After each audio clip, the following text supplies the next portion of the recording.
What's good, beautiful people? I'm the Black Thumb, and this is my man's Ayati. And welcome to New to the Game podcast, the podcast for the casual NBA fan. Now, the casual NBA fan is more interested in the fashion, the culture, the music, the drama. All right, T, what we talking about today? So today, our culture quarter, our first culture quarter. First culture quarter. Wow. So speaking of narcissism, speaking of, the American dream and how that American dream is only really carved out for a select subset of people in this country, and it always kind of has been that way. Mm-hmm. Jake Paul and Mike Tyson fought recently or last night. Transition was gold.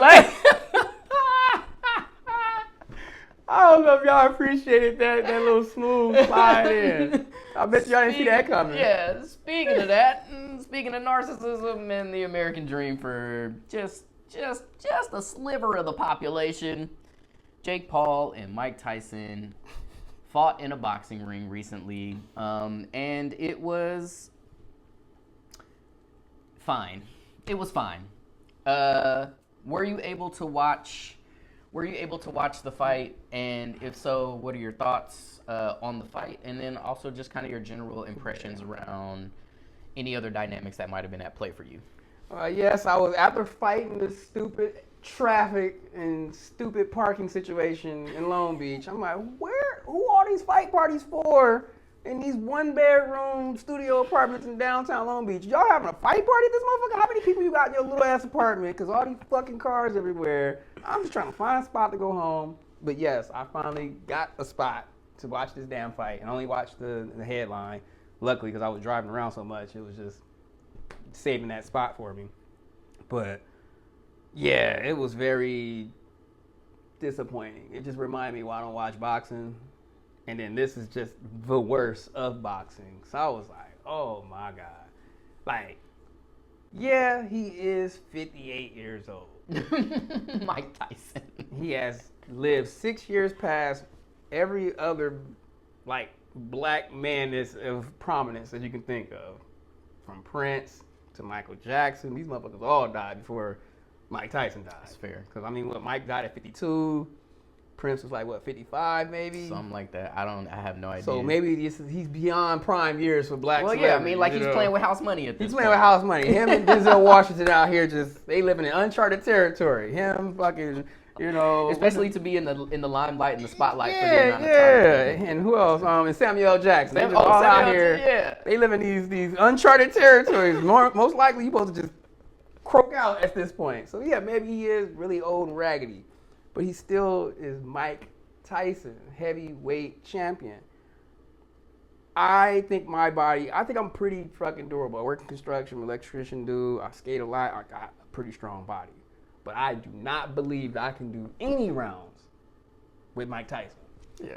There's not a sense of confidence in the back of my head, I think I could take Mike Tyson. And the fact that he was like, I'm going to fight Mike Tyson and win, I don't believe it for a second. That's what makes me like. So you think it was fabricated from the beginning? He didn't throw no punches after the second round. I think the contract said, don't hit Jake Paul. Because we've seen how hard you hit punching bags. He can't take one of those. He can't take one of those. A professional fighter who has been getting their ass whooped their whole life training for this shit, body can take these punches. Their body is a punching bag. They already have a sense of I could take a certain amount of pain and not lose my shit. But to me, I don't think Jake Paul, I don't think these are real fights. I think he's a good marketer. That is undeniable. He can write a good story. Yeah. And he just I'd rather get all the money. I don't want to go work for WWE, and I've been watching that shit all my life. Why would I let Vince McMahon take all the money and I can make this shit up myself? Mm-hmm. That's fair. And they sign these contracts, and these paydays are so big, and I guess he can convince you, look, I'm not really tarnishing your legacy or some shit. Look, I'm just a YouTube dude. I don't know what the fuck he's negotiating in these rooms where they all right, and they're going to take this fall. Because he beat Anderson Silva before this. Y'all know who Anderson Spider Silva is? Yeah, well, one of my classmates is Anderson Silva, or maybe was at the time. I don't know if they're still working together, but he was his PT, personal PT trainer, all of that. Yeah. You don't fight these people. Yeah, Anderson Silva is he's one of the GOATs. of mixed martial arts. Man, this is like you said, it's reeking. I don't need to be trained. I don't have to do this shit. I don't have to be passionate about it. I could just show up and I'm gonna outdo these legends because I'm me. That's what it gives off. It's also to your point in our last drama quarter where you talked about like beating someone that doesn't have beating someone in a race that doesn't have legs, or dunking on someone who doesn't have arms. Like there are elements of that, right? Like Jake Paul is 27.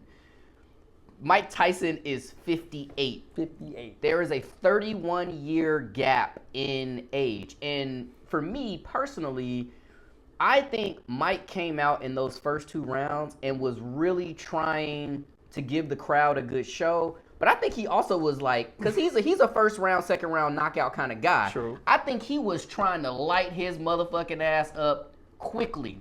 I think he was trying to end it because he knew he wasn't going to be able to go 8 full rounds, right? He knew it. He knew that. And for me... try to get back on that official stuff. Yeah, that's fine. And for me, it was like... I just keep hearing Roy Jones Jr., who was commentating the fight. He was like, I don't like his legs. I don't like his legs. Talking about Mike Tyson. I don't like his legs. He must have said that shit like 20 times because Mike did look 58. In the first 2 rounds, he looked 45. Real talk. But from rounds 3 to round 8, he looked 58. And he just wasn't moving the same. And I don't even think it was like, I think, yes, there probably was some verbiage in the contract on both sides. Like, we're just trying to give the people a show. We're not out here trying to really, really hurt each other. Because I think you alluded to this off camera that, like, Mike Tyson and Jake Paul probably are friends on some level, have a good relationship on some level. Jake Paul obviously gave him his flowers at the end of the fight and was really like, yo, Mike, you're someone that I looked up to. You're someone that I really admire. Time out. Keep going. And so I think there is some mutual respect there. And so there probably was some verbiage on both sides of the contract. Like, we're not trying to leave this motherfucker battered, bruised, and bloody. Yeah. But I think Mike Tyson gave it all he had in those first 2 rounds. And I think him not throwing punches was because he literally couldn't get his feet set because his base was so off balance and just not strong enough for him to get set to actually throw the punches that he wanted to throw. And you notice, like, he kept biting his glove, almost like he wanted to, like he just wanted to tackle that motherfucker. Like, so you could tell he was frustrated with the fact that, like, he couldn't really get to the spots that he wanted to get to, and he couldn't really throw the punches that he wanted to throw.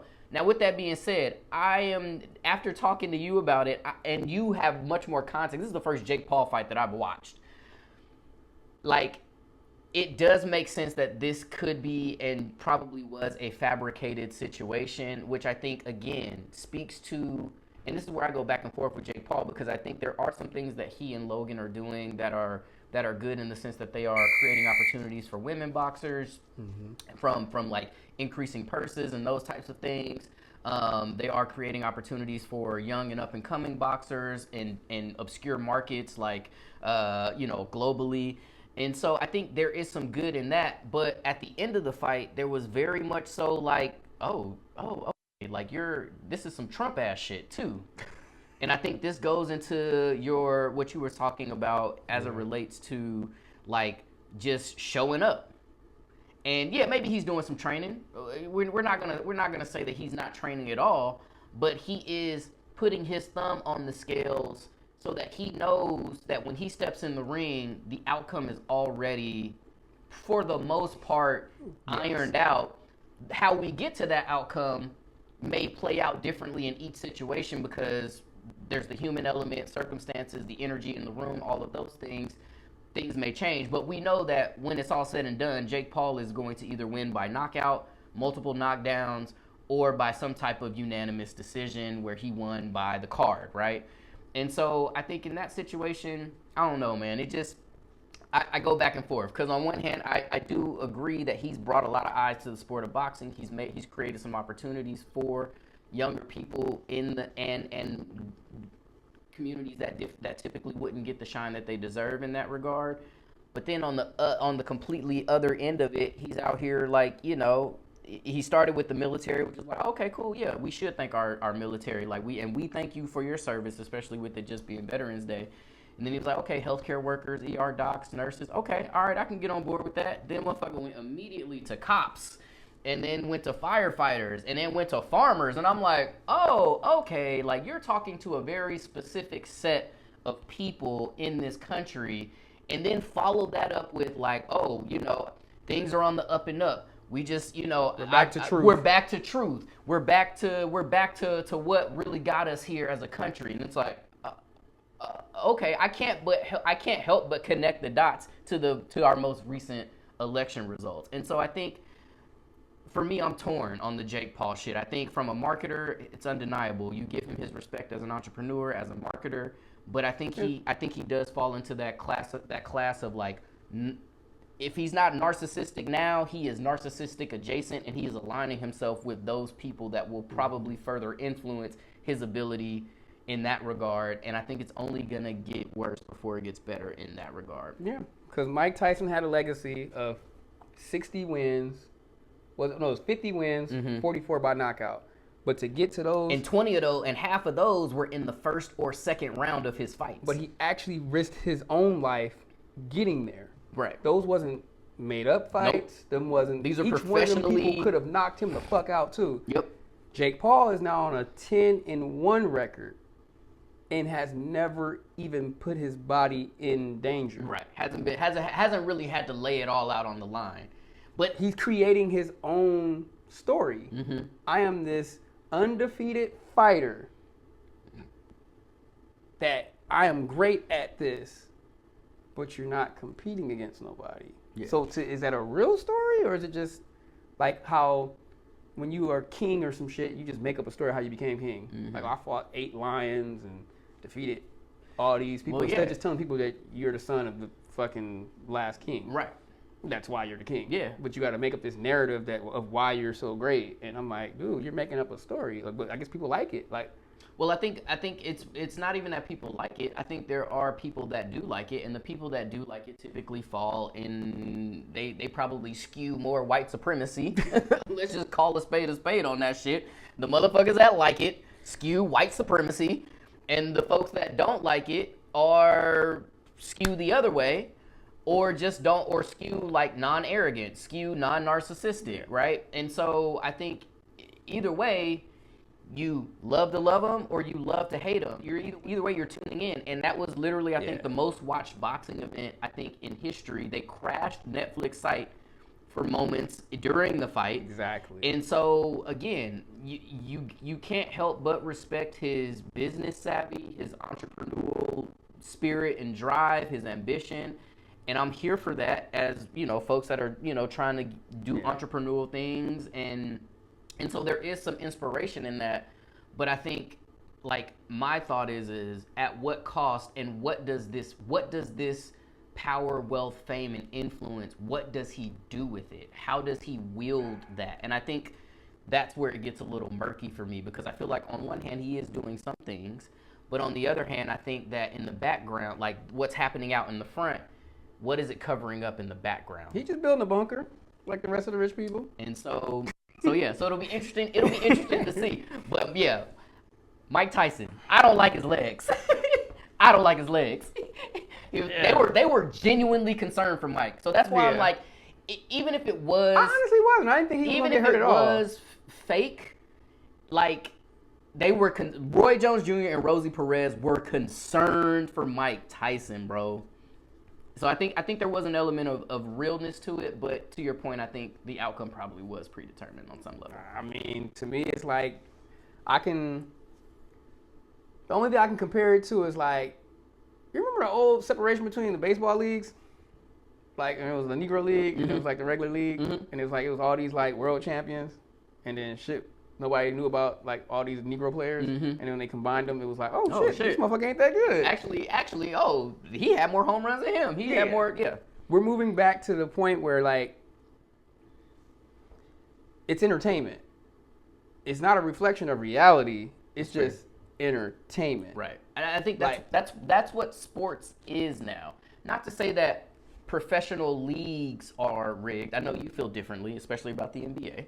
Getting to that point where everything seems like it just needs to be entertainment. Is it entertaining? But it is entertainment because at the end of the day, like each sport is looking at is doing self audits on what's happening in their sport based on how it translates on a screen. Yeah. How does it translate live and in person? And I think and when we have networks in mind over the actual ticket paying customers, then the product changes. The point and the purpose of the product changes to some degree. And you want to try to maintain as much integrity in that product as you can, but like at the end of the day, like the NBA wants the Lakers to play the Boston Celtics every year in the NBA finals. Yeah. The NFL probably wants the Dallas Cowboys and, you know, probably the Pittsburgh Steelers to play the Super Bowl every year because those are the fan bases that are the most engaged. Yeah. Those are the fan bases that travel the most. Those are the fan bases that root the hardest. The business model is pretty much going to be, Which means more money. I think this is just my hypothetical business model that I think might work, even for like an NBA. You take, like, let's get Dr. J, who else is still alive, like the old players, like Kareem, he's still alive. He tall as a motherfucker, right? Yeah. They probably can't ball that good. So let's get like 3 of them, and then let's get 3 like random ass like YouTube guys, like Mr. Beast. Shit, you can get one of the Jake Paul boys, and then like what's another little like Maybe like Kai Cenat. Yeah, I guess you could throw him in there too. Yeah. Anyway. And then have a world championship that whoever wins is the world champion of basketball. Mm-hmm. I think it'll sell. It probably would. That's like you know these motherfuckers gonna beat these old motherfuckers. But do that make them like champions? Do that make them good at basketball? No, of course not. But people gonna be excited for these motherfuckers to play against these legends.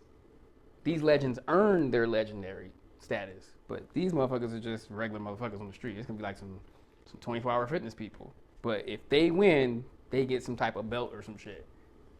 That's the new model for entertainment. Yeah, for every sport. Well, I mean, Kai Cenat did that, and we'll close with this. He did that, like he created his own little league. It was like the miniature basketball league or something like that.